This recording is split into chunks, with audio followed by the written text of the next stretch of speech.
Actually ಸುಮಾರೊಂದು 16-17 ದಿವಸಗಳಿಂದ ಇವತ್ತೇನು ನಮ್ಮ U M ಅಲ್ಲಿ ಬಂದಿರತಕ್ಕಂಥ ಯು ಒ ಬಂದು ನಮ್ಮ ಮುಳಬಾಗಿಲು ತಾಲೂಕಿಗೆ 7 ವರ್ಷ ಸತತವಾಗಿದೆ.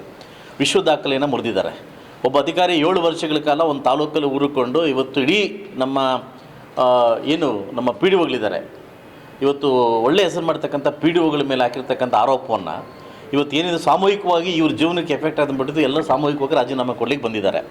ಕೇಳಿದಾಗ ಸುಮಾರು ಸಂಘಟನೆಗಳು ಸೇರಿಕೊಂಡು ಅಕಾಲಿಕ ಏನು ಮುಷ್ಕರ ಮಾಡ್ತಿದ್ದಾರೆ, ಅನಿರ್ದಿಷ್ಟ ಮುಷ್ಕರ ಮಾಡ್ತಿದ್ದಾರೆ. ಆ ಮುಷ್ಕರಕ್ಕೆ ಇವತ್ತು ಎಲ್ಲ ನನ್ನ ಪ್ರಿಯಾಂಕಾ ಖರ್ಗೆ ಸಾಹೇಬ್ರನ್ನ ಮತ್ತು ಭೀಮಾಶಂಕರ್ ಅವ್ರನ್ನ ಮತ್ತು ನಮ್ಮ ಸಿ ಅವ್ರನ್ನ ಒಳ್ಳೆ ಅಧಿಕಾರಿಗಳಿದ್ದಾರೆ ವಿಷಯ ಮುಟ್ಟಿಸಿದ್ದೀನಿ.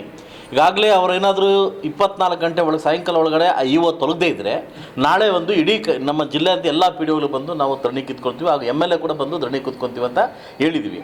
7 ವರ್ಷಗಳಿಂದ ಸುಮಾರು ಸಾವಿರಾರು ಕೋಟಿ ಭ್ರಷ್ಟ ಹಗರಣ ಮಾಡಿ ಭ್ರಷ್ಟ ಕೆಲಸ ಮಾಡಿ ಇವತ್ತು ಕೆಲವು ರಾಜಕೀಯ ಪ್ರೇರಿತದಿಂದ ನೆಲ ಊರ್ಕೊಂಡು ಇವತ್ತು ಅಲ್ಲೇ ಇದ್ದಾರೆ. ಇವತ್ತು ಸಾಯಂಕಾಲ ಒಳಗಡೆ ಅವರು ತೊಲಗಬೇಕು. ನಮ್ದು ಯಾವುದೂ ಅಧಿಕಾರ ಬರೋಂಗಿಲ್ಲ. ಒಳ್ಳೆ ಅಧಿಕಾರಿ ಬಂದು ನಾವು ಕೊಟ್ಟರೆ ಕೆಲಸ ಮಾಡೋಕ್ಕೆ ನಾವು ಸಿದ್ಧವಾಗಿದ್ದೀವಿ. ಯಾರೋ ಮಾಡೋದು ಪಾಪಕ್ಕೆ ಪಿ ಡಿ ಒಗಳು ಬಲಿ ಆಗ್ತಾರೆ. ಅದಕ್ಕೆ ಒಬ್ಬ ಶಾಸಕರಾಗಿ ನಾನು ಯಾವುದೇ ಕಾರಣಕ್ಕೂ ಪಿ ಡಿ ಒಗಳನ್ನ ಬಿಟ್ಕೊಡೋದಿಲ್ಲ.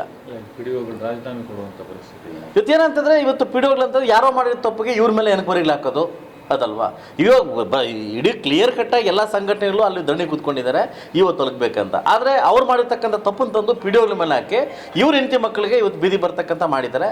ಈಗಾಗಲೇ ನಾನು ಸರ್ಕಾರಕ್ಕೆ ಕೂಡ ಮನವಿನ ಕೊಟ್ಟಿದ್ದೀನಿ, ನಾನು ಸರ್ಕಾರಕ್ಕೆ ಕೂಡ ಹೇಳಿದ್ದೀನಿ. ಇವತ್ತು ನಾನು ತೊಗೊಂಡೋಗಿ ನಾನು ಲೆಟ್ರ್ ಕೊಟ್ಟರೆ ಯಾರೋ ಅಧಿಕಾರಿ ಕೊಡೋದು ನನ್ನ ತಪ್ಪು, ನಾನು ಮಾಡೋದಿಲ್ಲ ಕೆಲಸ. ನೀವು ಯಾರನ್ನೋ ಒಳ್ಳೆ ಅಧಿಕಾರಿನ ಕೊಡಿ, ನಾವು ಕೆಲಸ ಮಾಡಿಸ್ಕೊಂಡು ಹೋಗ್ತೀವಿ. ದಯವಿಟ್ಟು ಇವ್ರನ್ನ ಮುಕ್ತರ ಮಾಡಬೇಕು, ಪಿ ಡಿ ಒಗಳನ್ನ ಮುಕ್ತರ ಮಾಡಬೇಕು. ಯಾಕಂದರೆ ಇವತ್ತು ಪಂಚಾಯತಿ ಲೆವೆಲಲ್ಲಿ ಸೆನ್ಸಸ್ ಎಲ್ಲ ಥರ ಮಾಡ್ತಕ್ಕಂಥ ಕೆಲಸ ನಮ್ಮ ಪಿ ಡಿ ಒಗಳು. ಇವತ್ತು ಪಿ ಡಿ ಒಗಳು ಇವತ್ತು ರಾಜೀನಾಮೆ ಕೊಡೋಕ್ಕೆ ಬಂದಿದ್ದಾರಂತೆ. ಎಷ್ಟು ಮಟ್ಟದಲ್ಲಿ ನಾವು ವರ್ಕ್ ಮಾಡ್ತಿದ್ದೀವಿ ಅಂತ ನೀವು ಅರ್ಥ ಮಾಡ್ಕೋಬೇಕಾಗುತ್ತೆ. ಸೊ ಅದರಿಂದ ಯಾರಾದರೂ ಒಬ್ಬ ಅಧಿಕಾರಿ ಅವನ ಮಾಡಿಪ ಡಿಪಾರ್ಟ್ಮೆಂಟ್ ಅಲ್ಲ, ಪಶುವೈದ್ಯ ಇಲಾಖೆ ಅಧಿಕಾರಿ ಬಂದಿರತಕ್ಕಂಥವ್ರು ಆಯ್ತಲ್ವಾ. ಸೊ ಅಧಿಕಾರಿ 7 ವರ್ಷ ಇಡಲಿಕ್ಕೆ ನಿಮ್ಗೆ ಏನು ಅಧಿಕಾರ ಇದೆ ಅಂತ ನನಗೂ ಅರ್ಥ ಆಗ್ತಾರೆ. ಯಾವ ರೀತಿ ನೀವು ಇಟ್ಟಿದ್ದು ನಂಗೆ ಅರ್ಥ ಆಗ್ತಾಯಿಲ್ಲ. ನಮ್ಮ ಆಡಿಪಲ್ಲಿ ಅವ್ರನ್ನ ಗತಿಲ್ವಾ, ಅಧಿಕಾರಿಗಳೇ ಗತಿಲ್ವ ನಮ್ಮಲ್ಲಿ.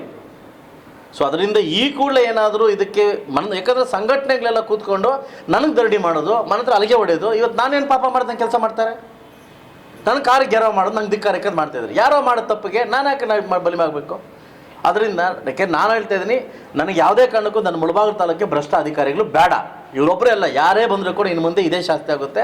ಈಗಾಗಲೇ ನನಗೆ ನಮ್ಮ ಸಿ ಒ ಸಾಹೇಬ್ರು ಹೇಳಿದ್ದಾರೆ, ಈ ಕೂಡಲೇ ನಾನು ರೆಡಿ ಮಾಡಿಕೊಡ್ತೀನಿ ಅಂತ ಹೇಳಿದ್ದಾರೆ. ಅದೇನು ಉತ್ತರ ಕೊಡ್ತಾರೋ ಸಾಯಂಕಾಲ ಕೊಡಲಿ, ಇಲ್ಲ ನಾಳೆ ಬೆಳಗ್ಗೆ ಬಂದು ನಾನು ಧರಣಿ ಕೂತ್ಕೊತೀನಿ.